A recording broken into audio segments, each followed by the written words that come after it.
Bharatiya Janata party आणि NDA या सर्व घटक पक्षांच्या बिहार युनिटचं अतिशय मनापासून अभिनंदन करतो आणि बिहारच्या जनतेचंही मनापासून अभिनंदन करतो आणि आभार मानतो की त्यांनी पंतप्रधान मोदीजींच्या नेतृत्वावर विश्वास ठेवून, नितीश कुमारांच्या सुशासनावर विश्वास ठेवून आणि आमच्या घटक पक्षाला त्या ठिकाणी एनडीएच्या माध्यमातून एक प्रचंड मोठं बहुमत दिलेलं आहे।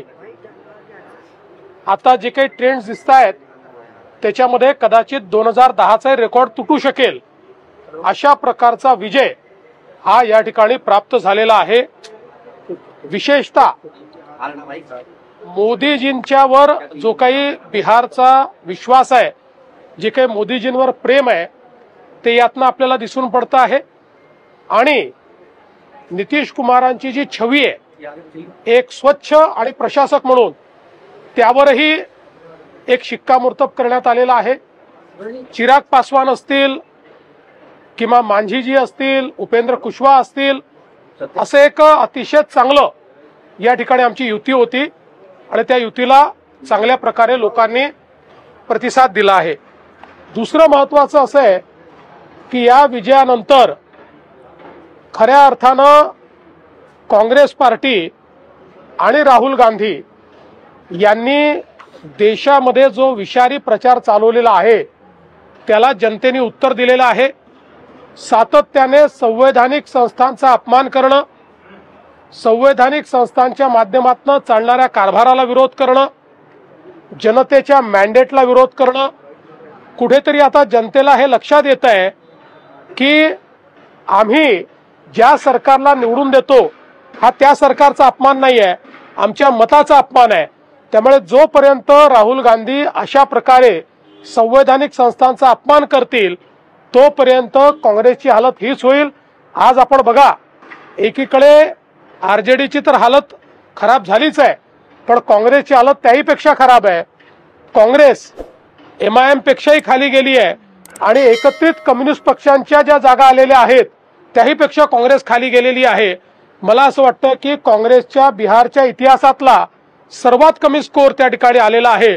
राहुल गांधींनी तिथे वोट चोरीचा मुद्दा चालवला, त्याच्यावर त्यांनी यात्रा काढली, त्यांनी नदीत उड्या टाकून बघितल्या, डान्स करून बघितला, पण लोकांचा विश्वास हा मोदीजींवर आणि नितीश कुमारांवरच आहे। आणि म्हणून मला असं वाटतं की या ठिकाणी जोपर्यंत काँग्रेस पार्टी आणि त्यांच्या सोबतचे पक्ष हे त्या ठिकाणी आत्मपरीक्षण करणार नाहीत तोपर्यंत ते निवडून येऊ शकत नाहीत। बिहारमध्ये जातीच्या वरती मतदान होतं असं बोललं जायचं, पण पहिल्यांदाच विकासाच्या मुद्द्यावरती मतदान होताना पाहायला मिळालं।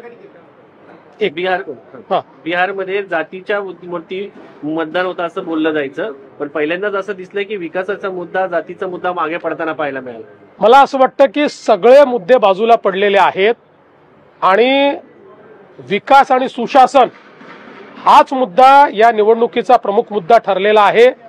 मोदीजी, नितीशजी आणि एनडीए हाच प्रमुख मुद्दा ठरला आणि त्यांच्यावर विश्वास दाखवलेला आहे।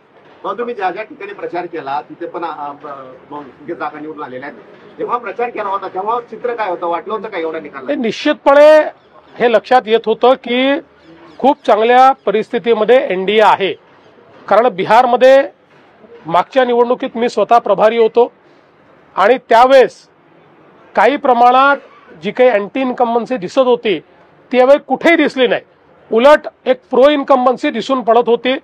आपल्यापैकी काही पत्रकार मला बिहारमध्ये भेटले होते, त्यांनाही मी त्यावेळेस हे सांगितलं होतं की मला मागच्या वेळेस अँटी इन्कम्बन्सी काही प्रमाणात दिसत होती, पण यावेळेस प्रो इन्कम्बन्सी दिसते आहे आणि अक्षरशः त्या प्रो इन्कम्बन्सीचाच आज रिझल्ट आहे।